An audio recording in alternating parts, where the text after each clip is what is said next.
বলছি না তুমি কাটতে গেলে কাটতে গিয়ে মানে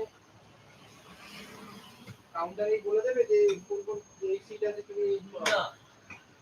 আমরা তাকে মোবাইল দেখে নিই নিয়ে গাড়ির নাম্বার কোন মেল ঠিক আছে সেই সব দেখে নে ফর্ম দেবে ওই ফর্মটা ফিল আপ করে ওনার কাছে দিতে হবে এটাই তো আমি বলছি তুমি আগে সিলেক্ট করে গেলে না ওরা সিলেক্টেড আছে আমরা ওরা বলে দেবে ওদের জিজ্ঞাসা করলে ওরা বলে দেবে মানে না জানলে ওরা জিজ্ঞাসা করতে বলে দেবে এটাই তো আমি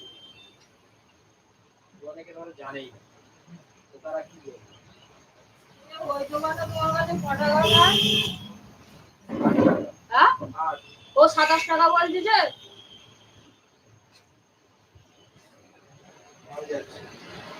আচ্ছা 8 টাকা বললে বলছি না 27 টাকা আলাদা আসতে বলে ঠিক আছে আমি দিনারে দিয়ে আসি না কি বলি না টাকা দিয়েছে নাকি না ফোন পে মেরেছো না আমি ক্যাশ দিয়েছি ফোন পে মেরেছিলাম